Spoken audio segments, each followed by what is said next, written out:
Good evening, everyone, and welcome to the Understanding Behavior live stream. Tonight, we are going to be reviewing Respondent and Operant conditioning. It's a really fun PowerPoint.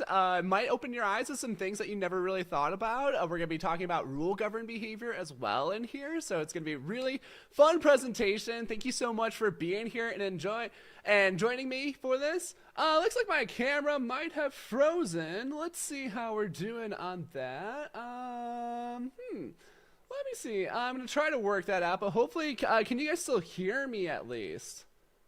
That would be great if you could hear me. If not, I'm gonna figure this out.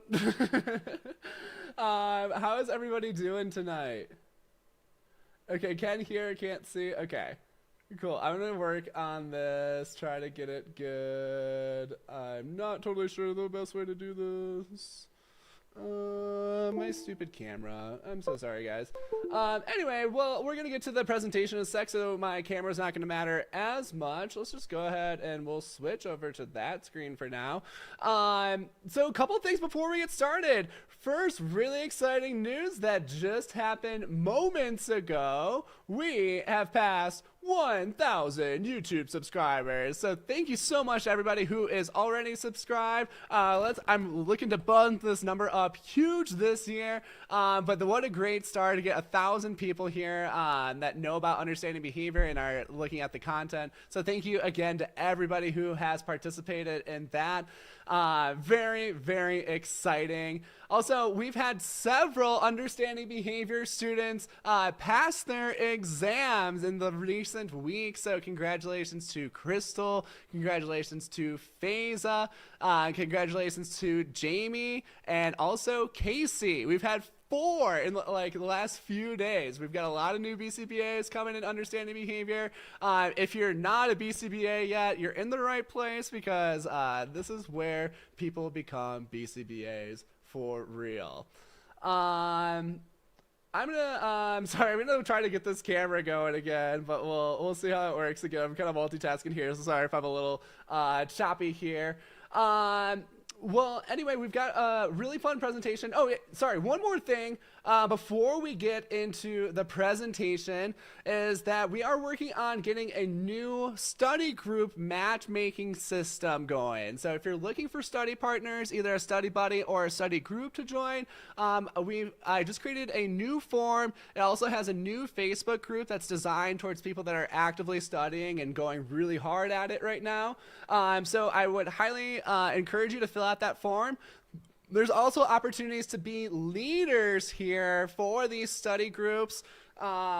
So a really cool opportunity. If you do want to be a leader, there is some opportunity to earn some free study materials as well. You wouldn't necessarily have to like organize the information for it, but you'll just kind of have to like organize scheduling, get people coordinated, and also keep people on task. So I'll be working with you guys on how to like structure a study session that's really effective. So I think understanding behavior study sessions are just going to be better than other study sessions because there's going to be better structure to them. That's going to be built out over time, obviously. But yeah, fill out that form if you are interested because it's a cool thing that I'm working on. And hopefully we can have our first study group even launched next week.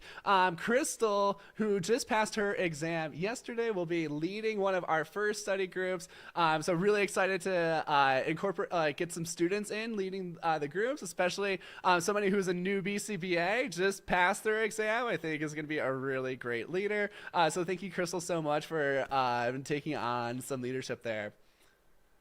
It's going to be super fun. So fill out that form. Lastly, if you haven't seen the mock exam, you know, it's pretty awesome.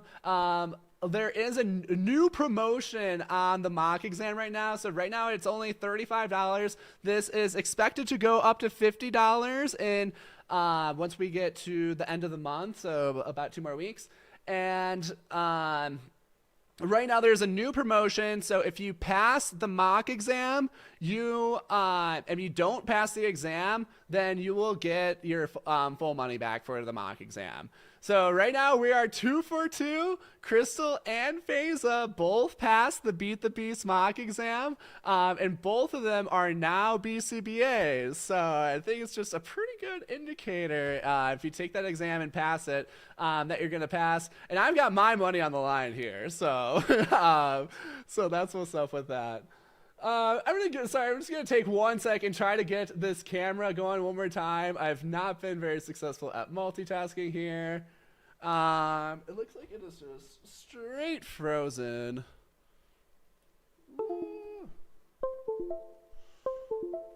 Let's see. I think this might work here. I'm gonna try it one more time. And if it doesn't, we're gonna go no camera today. Da da da. Where is my camera button? That one. All right. I don't think it's gonna work, guys. Sorry about that. I wish I could get my camera here, but it's just not participating. All right. Well, screw it. We're gonna go and go to our presentation for today. So again, it should be a super fun one. I'm excited about this. Respondent and operant conditioning. Here we go. All right, so the first thing that we're going to start off with is what is behavior, because these two categories encompass all behavior. So a behavior, this is a definition, and a lot of the definitions in this PowerPoint are pulled from this textbook, so Principles of Behavior 8th edition by Malat and Kohler. This was my favorite textbook to initially learn behavior analysis. I think it's just, like, it reads almost like a story, like it's what only textbook I'll like read front to back. And the definitions are really cool because they're bulleted like this and make things easy. So I like it. It's maybe not the best textbook for studying for the BCBA exam, but if you're getting into new into behavior analysis, it's a really great textbook. So their definition is either a muscular, glandular, or neuroelectrical activity. So it kind of makes sense here. So muscular, it's when you're like moving your muscles around. Glandular, something about like gland secretion. So that's like hormone secretion. It's also things like sweat secretion, salivation, salivating, things like that. And neuroelectrical activity, so that's like nerve activity that's going, like things that are going on in your brain and your nervous system. Really simple definition of behavior is it's an action of an organism. So it's something that an organism does. A great way to see if something is actually a behavior or not is to use the dead man's test. So if a dead man can do it, it's not a behavior. So really good rule to just use to see if it's a behavior or not. Whenever we're talking about not doing something, dead men are really good at not doing things, so never use that as a behavior for analysis. We're going to break down our behavior into two different categories. So we have operant behavior. This is behavior that's affected by your context and your consequences. So our other category is affected by our context, but not as much by our consequences.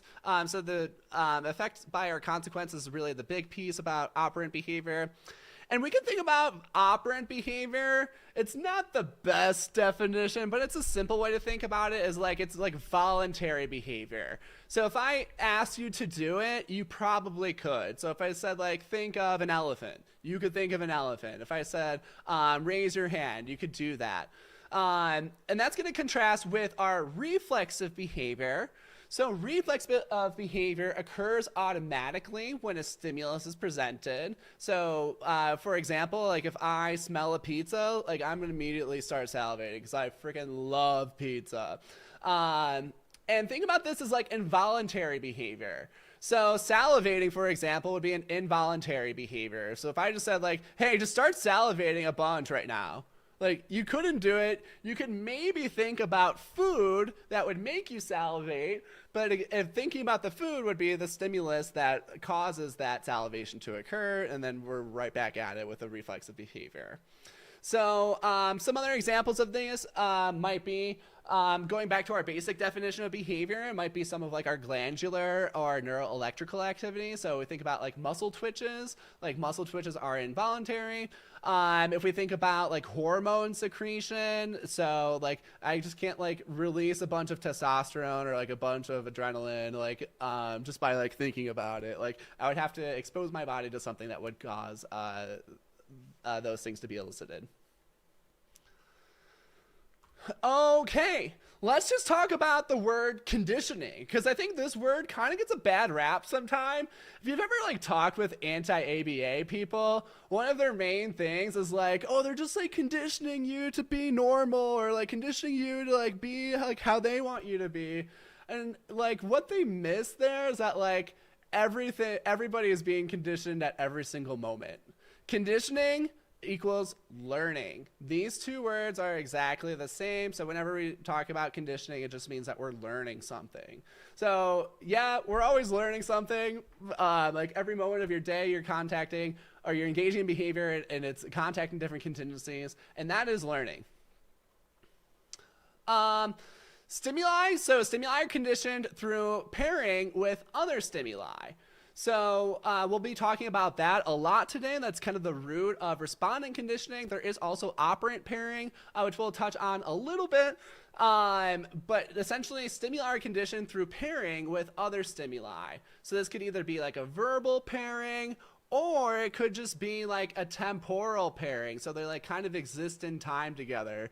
So like if you always think like my grandparents' house like always smelled like white wine. So like those things are kind of like associated together. So like when I smell white wine, now I kind of like think about my grandpa. Behaviors, these are conditioned through consequences and the context associated with them.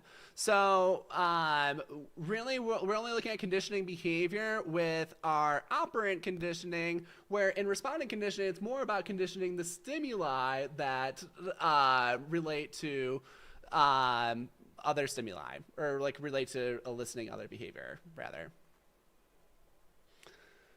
Okay, so main takeaway I want you to pull from this slide is that conditioning equals learning. It's not a bad word. It's something that's always happening. All right, let's talk about respondent conditioning. So this guy, Ivan Pavlov, he was a Russian physiologist. So he was doing a study on digestion, and he noticed an interesting phenomenon. So like he wasn't a psychologist, he wasn't like behavior or anything. He was more like studying digestive systems. So the phenomenon that he saw, you're probably all familiar with this story, but the dogs were salivating when he rang a bell alone, and before like he was ringing the bell like whenever it was dinner time to feed the dogs, and now when he rang the bell alone, the dogs would salivate. So he thought that was kind of an interesting phenomenon. So what he did is he dropped his study and investigated what was going on here. This is also one of my favorite B.F. Skinner quotes. I think it's a cool life philosophy to hold on to, and one that I've used quite frequently and been successful with in my life. But when you stumble upon something interesting, stop everything and study it. So that's what Pavlov did. That's what Skinner did to kind of discover operant conditioning principles, and I think it's a really cool philosophy to hold on to. What do you guys think of that? Have you guys ever like heard this quote or been inspired by this quote in the past? Hey there, David. Good to see you here.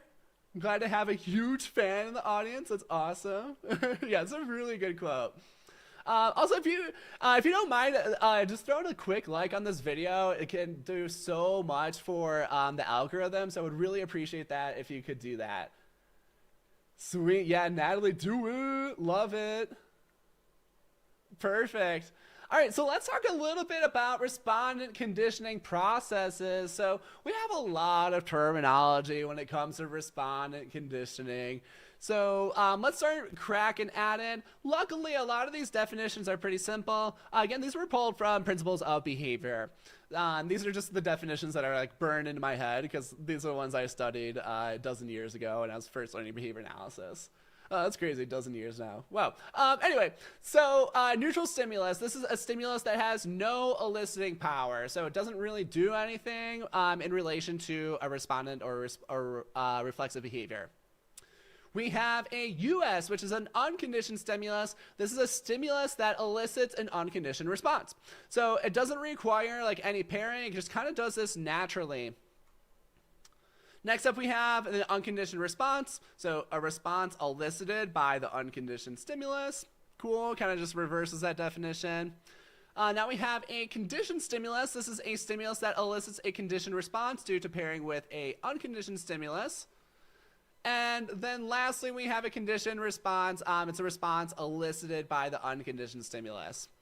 One thing I want to point out here is that we're using this word elicit. So what elicit means is that it causes the response. We only use this word elicit with respondent stimuli. So if it's an unconditioned stimulus or a conditioned stimulus, then we would say that it elicits either a conditioned response or an unconditioned response. But we would never use this with operant stimuli. So we would never say like an SD elicits a behavior. That would be incorrect. The word we would use there would be evokes. So we'd say like an SD evokes behavior. Alrighty, we're gonna do some fun times with our diagram here. So here's the process for respondent conditioning. First of all, we naturally have an unconditioned stimulus elicits an unconditioned response. So this occurs before anything goes on. The pairing process, so this is the conditioning. This is when we pair a neutral stimulus with the unconditioned stimulus. Then the neutral stimulus becomes a conditioned stimulus, and now the conditioned stimulus elicits a conditioned response. So it kind of gains the power that the unconditioned stimulus used to have due to pairing of the two stimuli. So what we're going to do is here are the three things that we need to consider in Pavlov's example. So we have the bell, we have meat powder, and we have salivation. So we're going to go line by line here, and I want you to label the different components of each one. So the first one is the US elicits the UR. So I want you to replace US and UR with the appropriate behavior and stimuli. Let's see that in chat. Annabella, I'm sorry to hear that. Hopefully this presentation helps. I find like walking through the examples and really practicing, trying to put it together is what really helps these things click. So I encourage you to respond even if you're feeling a little unsure about it. This is a safe space, so I encourage you to participate.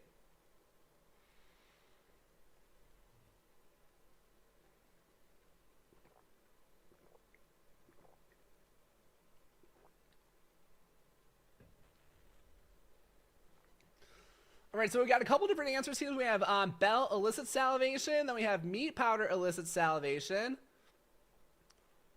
So those are the two popular answers right now.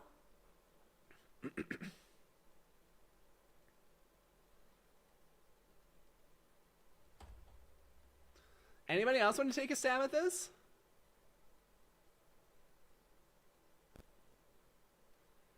Cool, yeah, good, Doreen. I'm glad you got elicit and evoke down. So yeah, what we're looking at is we're going to replace these two things. We're going to go line by line. So what is the US elicits, what is the UR, and it's going to be one of these three answer options for each of them. All right, looks like the tides are shifting in the right direction. So this one is the meat powder is the unconditioned stimulus. The meat powder elicits the salivation. So it does that without any pairing. They smell the meat and this elicits that salivation immediately. All right, nice job there. Lots of people got that. Good job, Rosia, Janelle. I think it was Dave was the first. Yeah, David was the first one that got that correct. Excellent. Awesome job, crew. Okay, now we're gonna go to the next line. Now the NS is paired with the US. Let's get some answers for this line, replacing those different stimuli.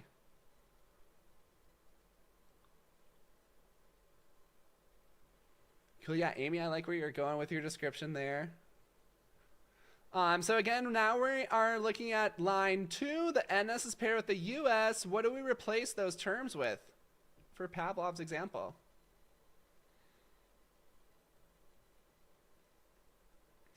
Also, stay tuned. I keep forgetting. During these new live streams, I give out one free mock exam at random during the presentation. So who knows when that's gonna come? But it might be soon. It might be later. We'll see. But stay tuned for that.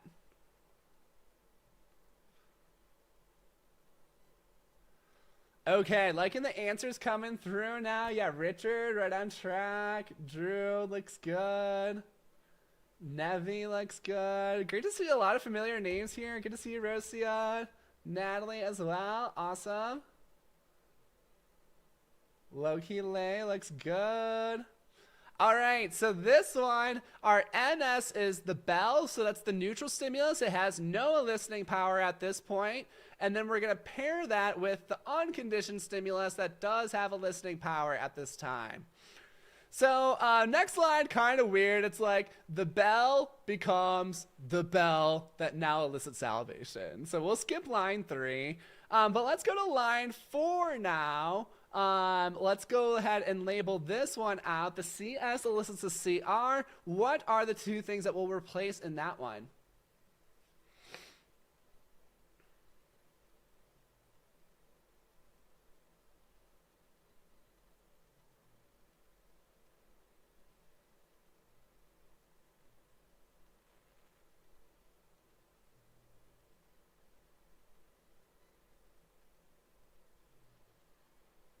By the way, this is kind of like a new kind of diagram that I tried for respondent conditioning with the different color codings. What do you guys think about it? Do you guys like it?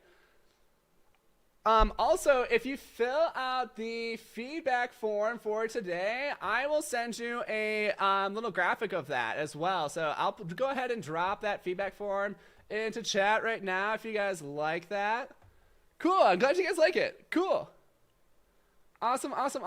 So yeah, if you want me to send you a little graphic of that, I will go ahead and do that to anybody who fills out the feedback form for tonight. So go ahead and do that, and I'll drop it your way. There might be some I forget if I have any other cool graphics. Maybe not. All right. Anyway, lots of good answers on this one. Our CS was the bell, so the conditioned stimulus. So it has elicits the conditioned response due to the pairing with unconditioned stimulus. And then the conditioned response is still our salivation. So in these, we only have one response that we're looking at as the salivation. And then there's two different stimuli, and then we just have to put them in the right places. Well, looks like you guys did a really nice job about that. So way to go. Give yourselves a nice pat on the back.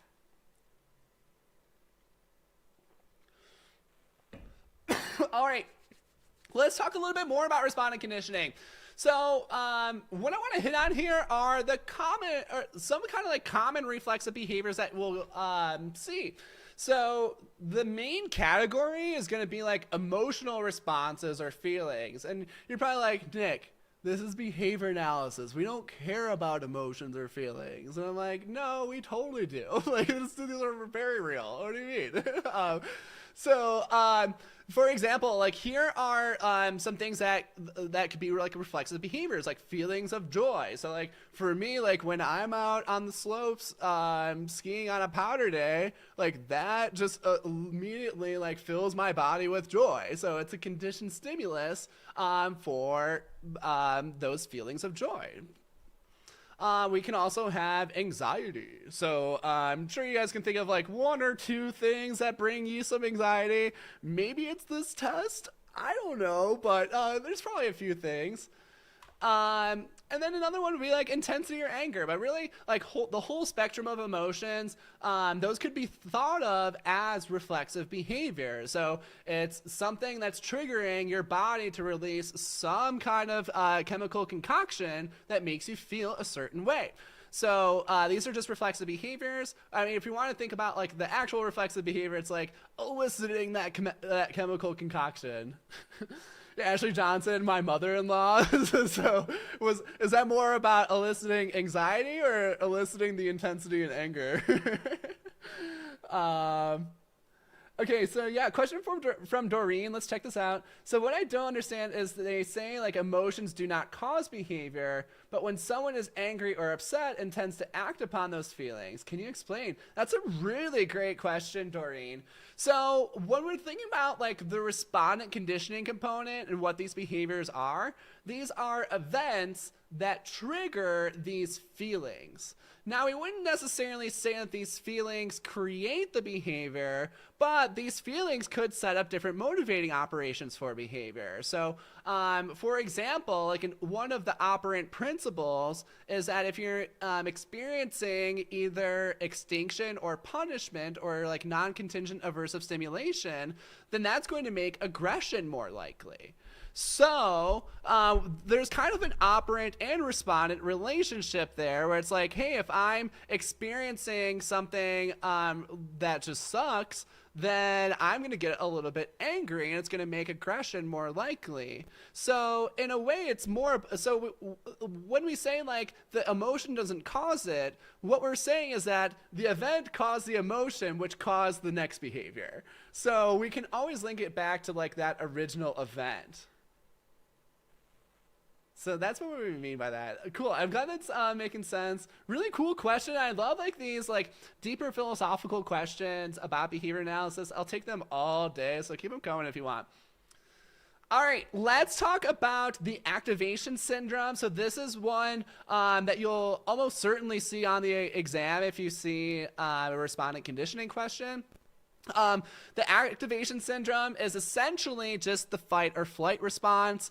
That includes some components such as increased heart rate, adrenaline secretion, sweating, and a few other things. So oftentimes we're looking at respondent stimuli that elicit this activation syndrome. And again, you can just kind of think about it as this fight or flight response.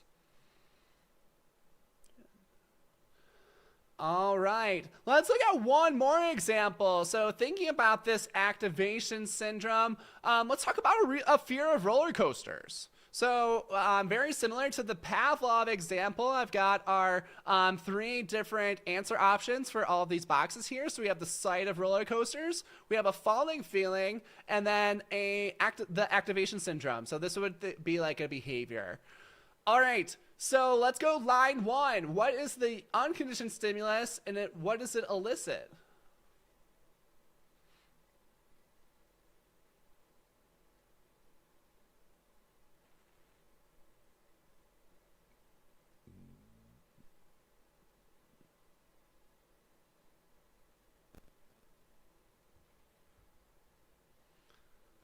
So we mastered Pavlov. Now we're trying to generalize to a new novel example. All right, Drew on the bass. First one. I'm liking it. Janelle, cool, cool.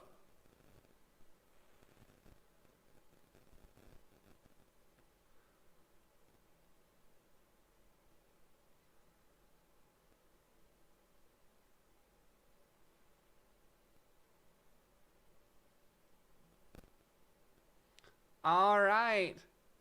Awesome. Rosia got that too. Best answer here is that we have the falling feeling elicits the activation syndrome. So this does this without pairing. When you're falling, you kind of like start sweating and get adrenaline. So if you think about like skydiving or going on a roller coaster or falling off anything, that automatically elicits that response without requiring any pairing. So I'm finding a couple people that are getting it mixed up between an unconditioned stimulus and a neutral stimulus. So neutral stimulus, remember, is the one that has no power. Unconditioned stimulus has power before the pairing process. So that what makes it unconditioned. It did not need to be learned, because remember, conditioned means learned. Did not need to be learned to elicit this response. All right, let's go to line 2 and get our stimuli in here. We have our NS paired with our US. What is paired here?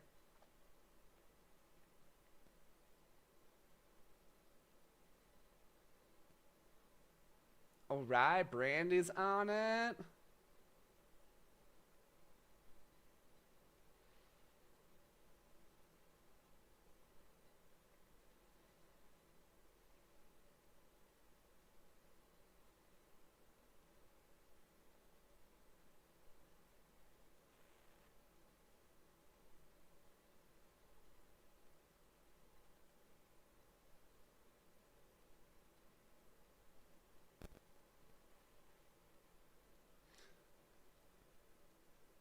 All right. So yeah, the first line again, this was the falling feeling elicits the activation syndrome.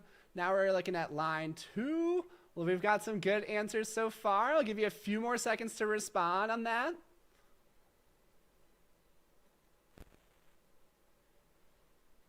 While you guys are doing that, I'm going to try to get my camera once more. We'll see. You can't do it, camera. No, it's not doing it.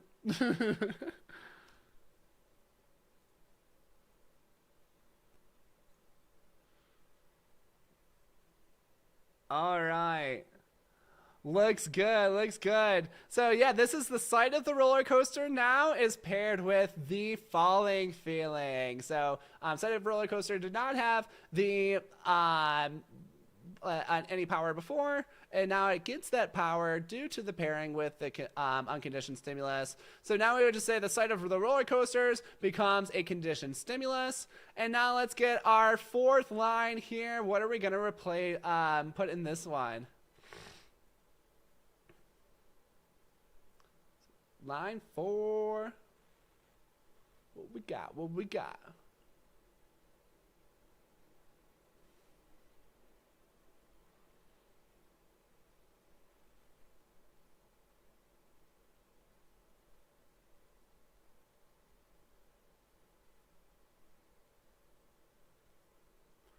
Yeah, LC's on it, Brandy's on it.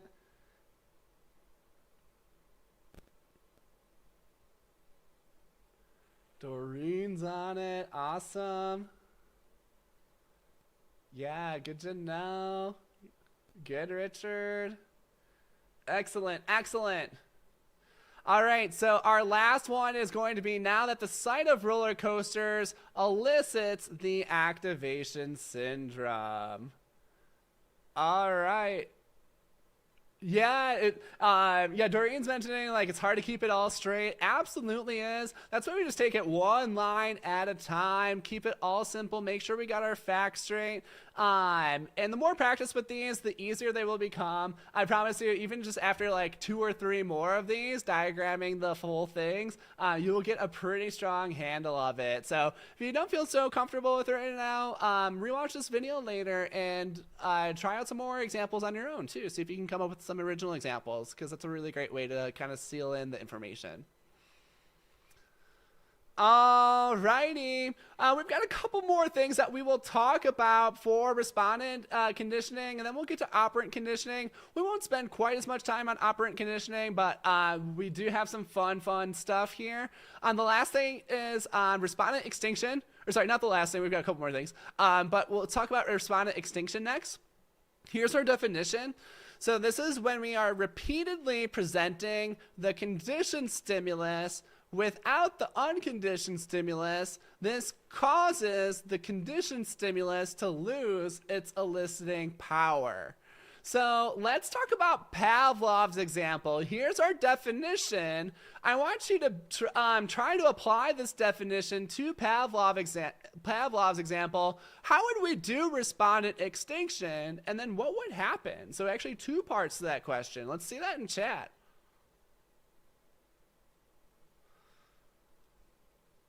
So again, we're looking at respondent extinction.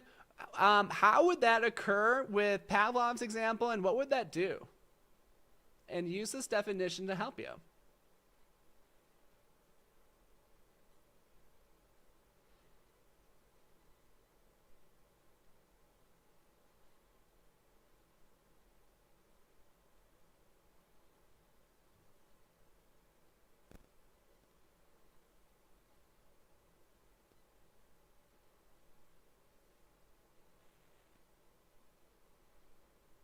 All right, Doreen's a brave one. First one to respond here. Who else wants to give it a go?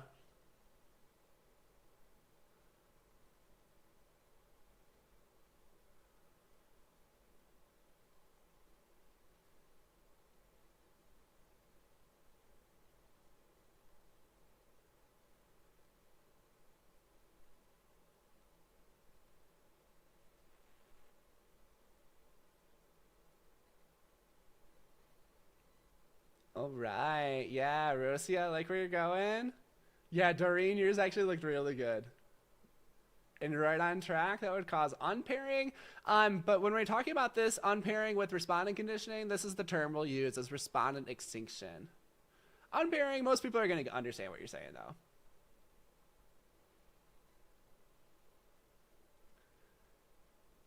Good. Yeah, Natalie, right on track with that outcome there. So just ringing the bell no longer elicits salivation if you don't present the meat powder. Good. Excellent. Yeah, Annabella, that looks great as well. I love all of the active responding tonight. I can tell you guys are here to learn. That's what's up.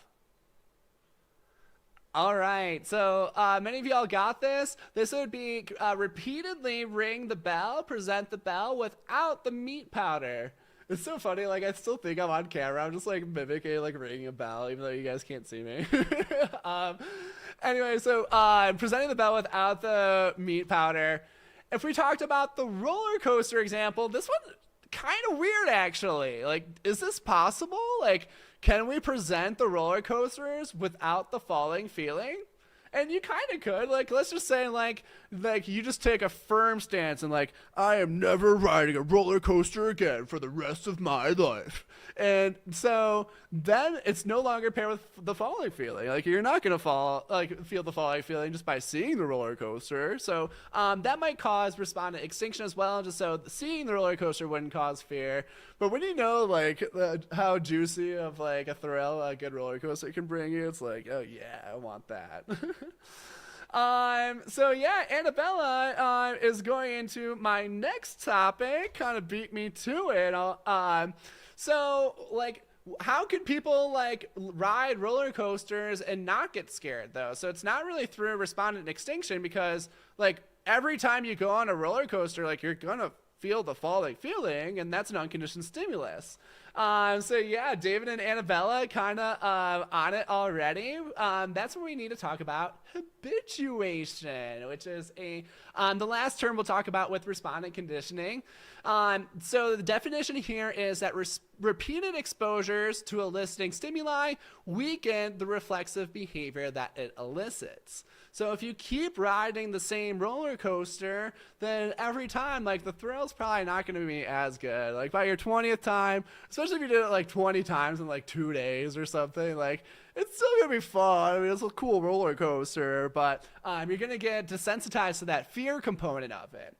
We can see this with a lot of other emotions too. Like, you always, like, if you think about, like, relationships are, like, really fiery at first. Like, the love is really strong, the feelings are really intense. And once you get, like, more comfortable with the person, like, it's still great. Like, it's still get the good feelings of love.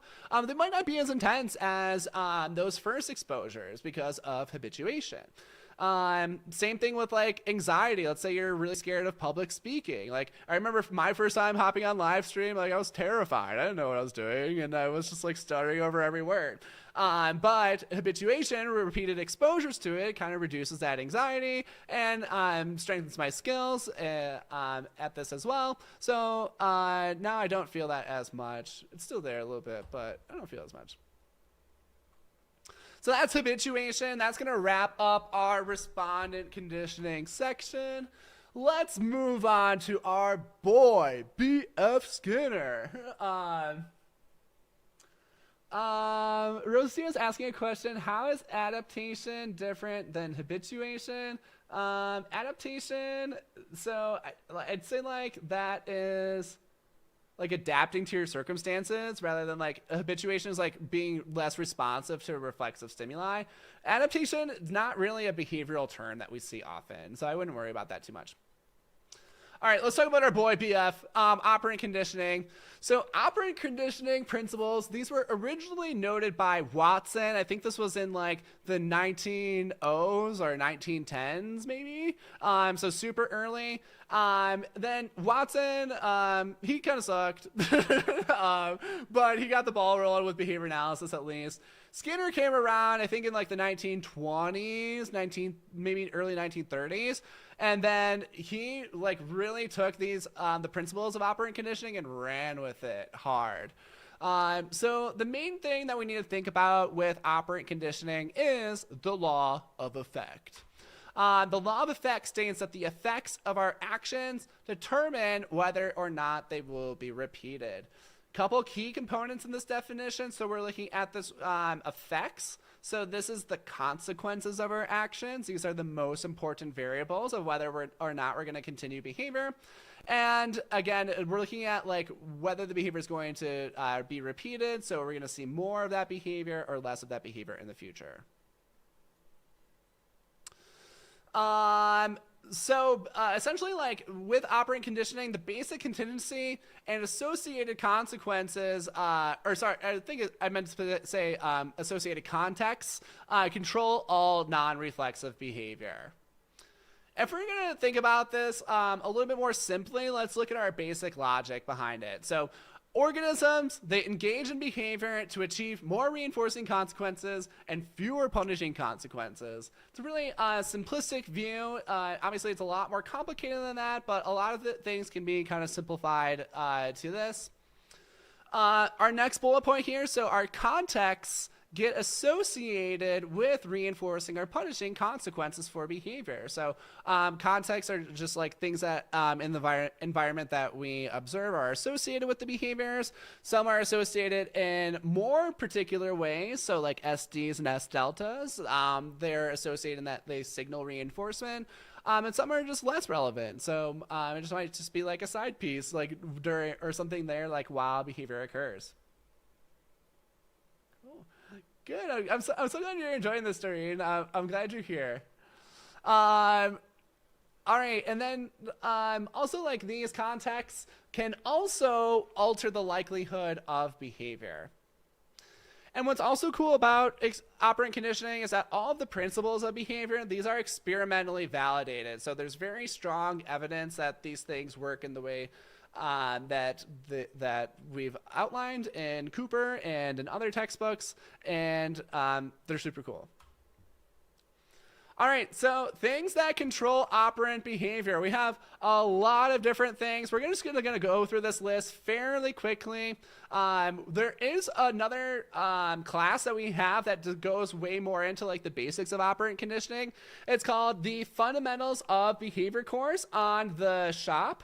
We were going to run a course of it pretty soon, but we had to delay it until April. You can sign up for that course here. It's a really good course, and it really gets you to like think like a behavior analyst and start seeing behavioral contingencies everywhere. So if you wanted to get deep dive, I would recommend that. I'm working on getting a digital version of that going soon that you can consume at your own pace. So hopefully it will be out pretty soon. Yes, Walden 2, David, yes. Walden 2 is hilarious. And like cool little social experiment. experiment. So anyway, consequences. Here are some that increase rate. So that's when we're looking at reinforcement or recovery from punishment. If you're not familiar with this term, this is when we stop punishment and then we see increases in the behavior after that. Decrease rate, we've got punishment and extinction. So really, like, all of our consequences can be boiled down to these. And then we also have the schedule of reinforcement or punishment. So the way that reinforcement or punishment is implemented is also fairly crucial in how it affects future rates of behavior. Here are examples of contextual stimuli. So we have motivating operations. These alter how powerful consequences are. We have pairing of stimuli, so that's what creates conditioned reinforcers and conditioned punishers. SDs and S deltas, so these signal availability of consequences. Prompts make certain behaviors more likely to occur. So, for example, if you like put the hand sanitizer right outside the bathroom, people are going to be more likely to use it. And then we have rules, which are my favorite. Rules, these are verbal descriptions of context and consequences for behavior that may alter the rate of behavior. Lastly, we have our behavioral history. This is everything that we've experienced in the past and how it affects what we do now. So actually, before understanding behavior became BCBA test prep, I tried to make like some cool, just like psychology videos. This guy here, he was a commissioned piece of art that I had created. I call him my meat machine. And there's a really cool video on the channel. If you go way back, it's called Why Anyone Does Anything. But essentially, it's a breakdown of and kind of like conceptualization about how our environment has such a big impact on our behavior. So this meat machine, he's being fed all the healthy love and awesome stuff, and he looks like a healthy dude. So check out that video. I think it still holds up. So you'll have to go way back in the channel for it, but it's called Why Anyone Does Anything. Kind of cool conceptualization of just that kind of like puts these into a clearer picture for you. All right, I feel like I had to give at least one example of operant conditioning here, even though y'all are probably pretty familiar with them. So here's what I got. We have drinking from a cup of water results in water in the mouth. So pretty simple positive reinforcement. Whenever we're talking about operant conditioning, we always need to talk about how past consequences affect current or future behavior. So make sure you're, especially when you're talking like a technical radical behaviorist, that you're focusing on past consequences. So that this might be how you phrase it. Nick drinks from his cup because it has resulted in water in the past. So it would be incorrect to say like Nick drinks to get water. That's incorrect because that's talking about a current or future behavior that has not happened yet. But we can always focus on the past, and that's how we remain more objective, is we have concrete things that we can hold on to. All right, so if we were to put this behavior on extinction, we talked about respondent extinction. That's when we're unpairing our eliciting stimuli. What would extinction for this behavior look like? Anybody want to give that a go in chat?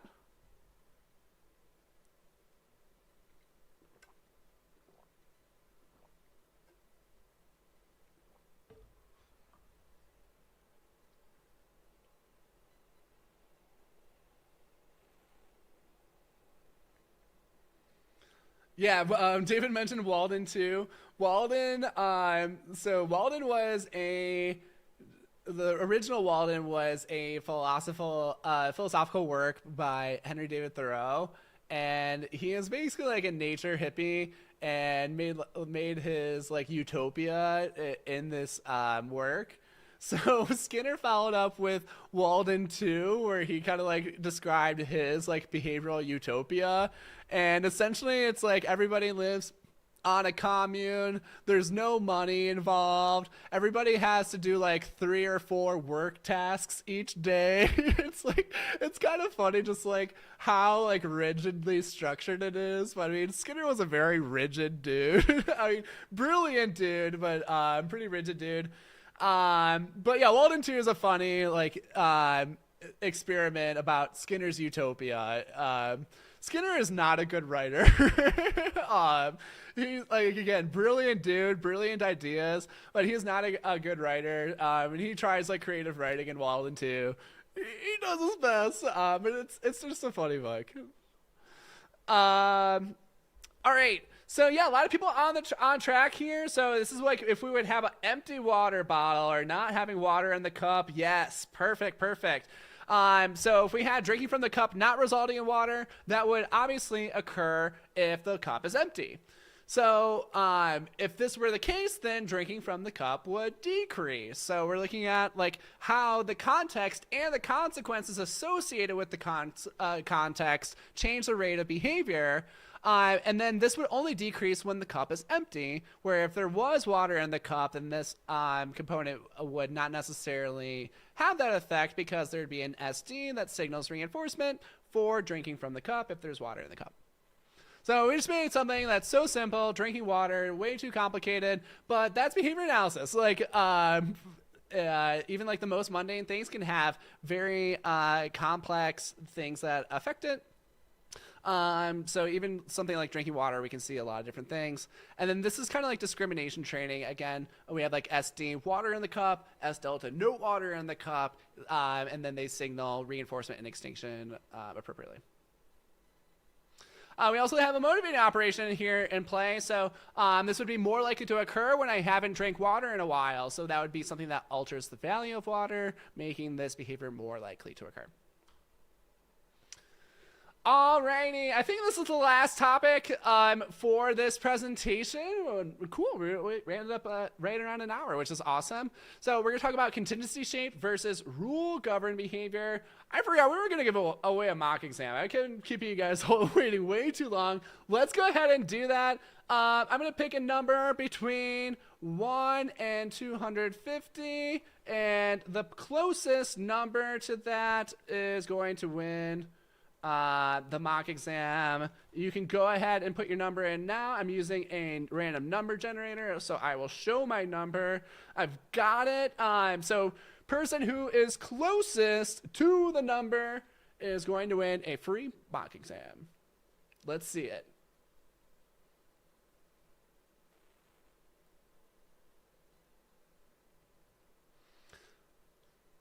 Yeah, Crystal's right on track with that question that Doreen had. So extinction, this is not reinforcing a behavior. Sometimes that's ignoring a behavior, sometimes it's not. All right, I've got like 10, 15 more seconds here.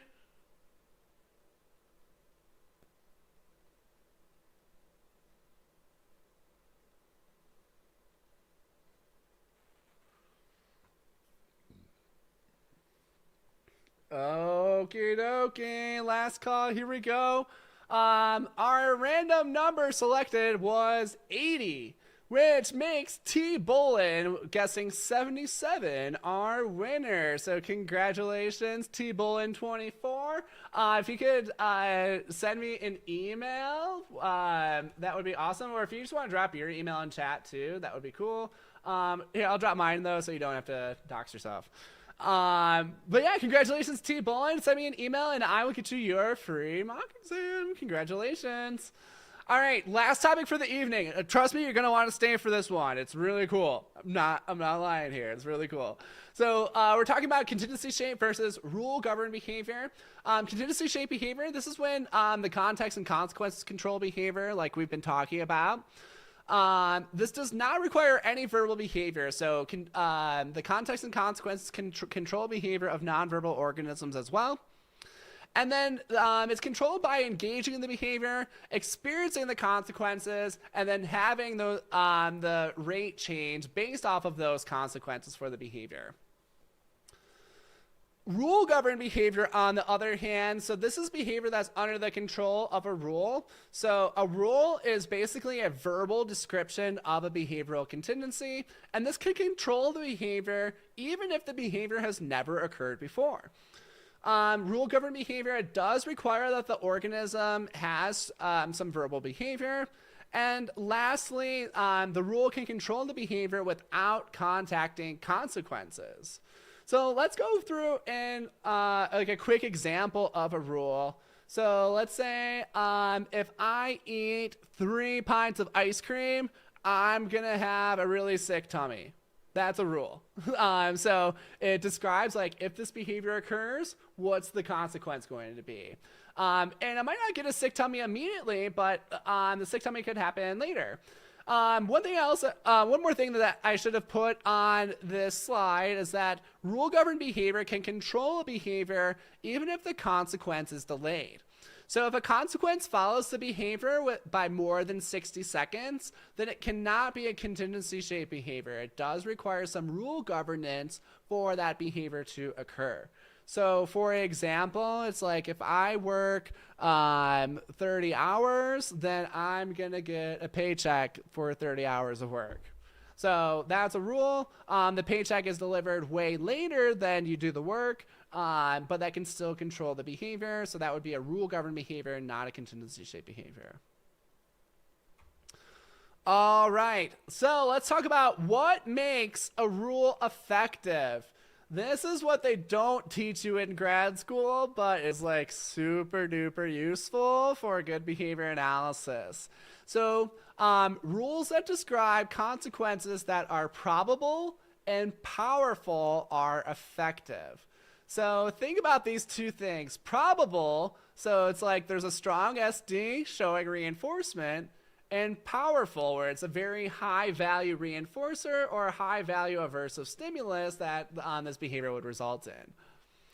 Weak rules, on the other hand, these often describe small but cumulative outcomes. We're going to look at a few examples of these in a sec, so get ready for those. So small but cumulative outcomes or improbable outcomes for behavior. So let's look at like a few examples of behavior and talk about like the rules behind them.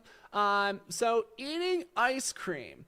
If you eat like even like a full pint of ice cream, it just gets you like a little bit fatter. So this one would describe a small but cumulative outcome where it's like, oh, like the taste of that ice cream is kind of worth getting like the little bit pudgier, especially, it's winter time. I don't know. I don't need to like show my body off right now anyway.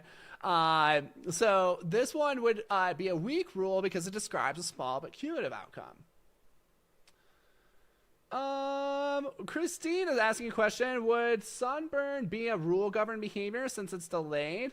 So, it kind of depends. Like, you would have to look at what behavior you're looking at. So if you're like laying out in the sun without sunscreen, then like there may or may not be a rule that controls that. So you would have to describe the behavior in the rule a little bit more. It kind of depends. Like if we're putting on sunscreen, I think that would be a rule governed behavior. So it's like if I put on sunscreen now, then I won't have a sunburn later. So that would be like a delayed consequence for putting on sunscreen. That would be rule governed for sure. So just need to get a little bit more specific about your behavior. Alrighty, let's look at this next one. So if you like jump off a really tall building, the outcome of that is probably you're gonna die. So this is a rule that describes both a probable and a powerful consequence. It's probable, like if you jump off a 100-foot building, like probably gonna die, like really high likelihood. And that's a powerful consequence because like most people don't want to die; they like their lives. Let's look at the one more beer. So what are like the rules behind drinking the one more beer? This one might be different depending on the different contexts because let's say it's like your first beer and it's like a weekend evening. It's like, okay, well, one more beer is fine. Like I'm not going to be too hungover. But let's say it's like it's 2 a.m. You're already pretty drunk and like you want to drive home. Then the one more beer might have more probable and powerful consequences. So it's like, oh, like I might not be able to drive home, or like if I do drive home, then I'm probably going to get a DUI. So that might have some more probable and powerful consequences that could suppress this drinking of one more beer. So again, like sometimes this is going to be context dependent as well. This one is interesting. So buy a lotto ticket. So if we look at the probability and the potency of the consequence, this one is kind of mismatched, where it's like an extremely powerful consequence. Like I was looking at the lottery in my state, and it was like 500 million or something. Like that's a shit ton of money. But the probability of this is so small. So it's like, so now we need to look at like, okay, what's like the effort and the cost of this? So like, okay, $2 lotto ticket, like while I'm already at the gas station, I've got $2 cash in my pocket. I might buy the lotto ticket because it's so powerful, but even though it's not that probable. We can also think about like how environmental variables that affect this. So let's say like you're like a spirit chakra hippie and you're like, oh yeah, Mercury is in retrograde, my chakras are aligned, I'm on top of the world, I need to buy this lotto ticket because I'm going to win. Then it's like the rule that you're describing to yourself is that like you're going to win, it's probable and powerful, so now that behavior is very likely to occur. So sometimes like our rules are not based on logic. Our rules are based off of what we think, and that's based off of what we perceived in the past, based off of our behavioral history. So sometimes you can fool yourself into something being more or less probable or powerful than it actually is. Let's look at this next one. So slap a police officer. Like you slap a police officer, you're pretty much guaranteed to get arrested right there. So that's why like I don't go around slapping police officers, like even though it would be really fun to do that. I'm just kidding, I'm not that mean. But there is a probable and powerful consequence that suppresses this behavior. So it's like almost 98.9% chance that I'm going to get arrested. I really don't want to get arrested. I've never been arrested before. It doesn't sound very fun. So that does suppress my behavior of slapping a police officer. So whenever you're looking at rule governed behavior, again, just look at how probable and powerful the consequences are. All right, that's going to wrap it up for tonight. Thank you guys so much for all of your participation today. We had a great crowd, and I loved all the participation that occurred. So hopefully you guys learned a lot today. Couple things. So I would love to get your feedback on how you guys are liking these study halls. That is the second form that I just sent out. And then again, if you're looking to match into a study group, fill out that first form. We're hoping to get more of those study groups going next week. So stay tuned for that. Fill out that form for that information. And then if you haven't checked out the Beat the Beast mock exam, we do have that special promo right now. If you pass the mock exam and you don't pass the exam, then you will get your money back. And it's on sale right now. Intro price, $35. I think you can still use this code UBStudy5 for like another day or two.